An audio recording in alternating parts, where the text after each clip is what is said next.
Assalamualaikum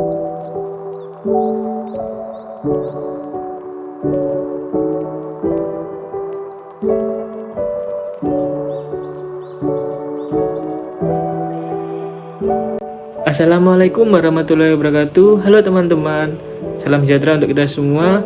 Perkenalkan, nama saya Saruldi Kurniawan dari kelas Analisis Lingkungan Bisnis kelas D, NPM 210420110078. Di sini saya akan memaparkan materi tentang lingkungan bisnis eksternal.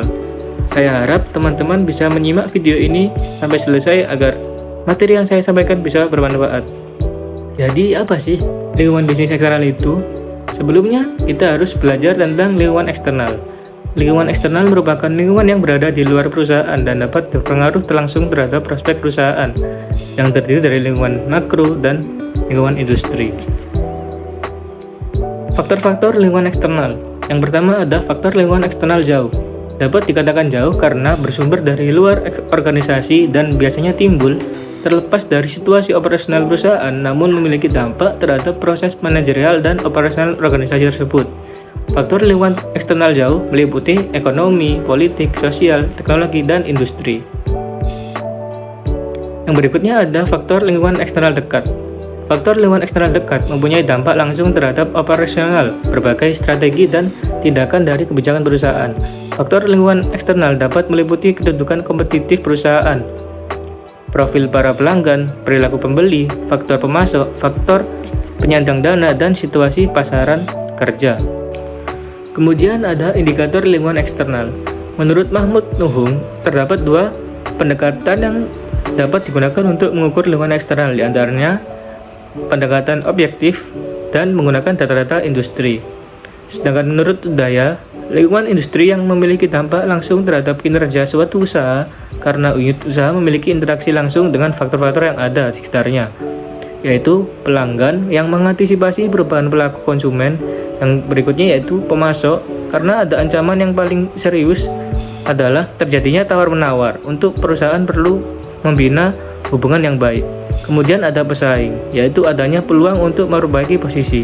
Kemudian ada publik atau masyarakat yang sering memutuskan produk merek sehingga dapat mempengaruhi permintaan barang tersebut.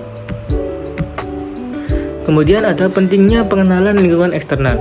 Pengenalan lingkungan eksternal secara tepat semakin penting karena beberapa hal berikut, yaitu jumlah faktor yang berpengaruh tidak pernah konstan, melainkan selalu berubah. Kemudian ada intensitas dampaknya yang beraneka ragam. Kemudian adanya faktor eksternal yang merupakan kejutan yang tidak dapat diperkirakan sebelumnya, betapapun cermatnya analisis SWOT yang dilakukan. Kemudian ada kondisi eksternal berada di luar kemampuan organisasi untuk mengendalikannya. Kemudian ada indikator yang dapat digunakan untuk mengukur lingkungan eksternal. Yang pertama ada risiko masuknya pesaing potensial. Masuknya pesaing baru berpotensi mengurangi keuntungan perusahaan yang perusahaan sebelumnya tersebut sudah ada.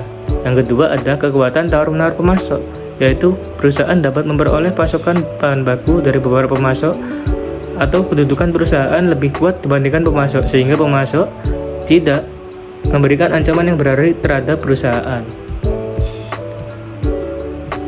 Kemudian ada indikator yang berikutnya yaitu kekuatan tawar-menawar dari para pembeli. Kemampuan para pembeli untuk menawar harga dari perusahaan dalam industri ke tingkat yang lebih rendah.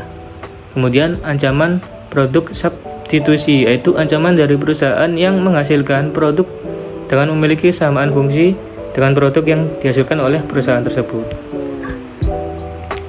Yang terakhir yaitu persaingan perusahaan existing, yaitu ketidakmampuan memproduksi pesanan produk yang dihasilkan sama dan harga yang dihasilkan cukup tinggi. Baik, itulah materi yang bisa saya paparkan. Semoga bisa bermanfaat untuk teman-teman semua. Terima kasih yang sudah menonton, serta terima kasih untuk Bapak Budi Prabowo selaku dosen pembimbing dari kelas analisis lingkungan bisnis kelas D. Kurang lebihnya saya ucapkan mohon maaf dan terima kasih. Wassalamualaikum warahmatullahi wabarakatuh.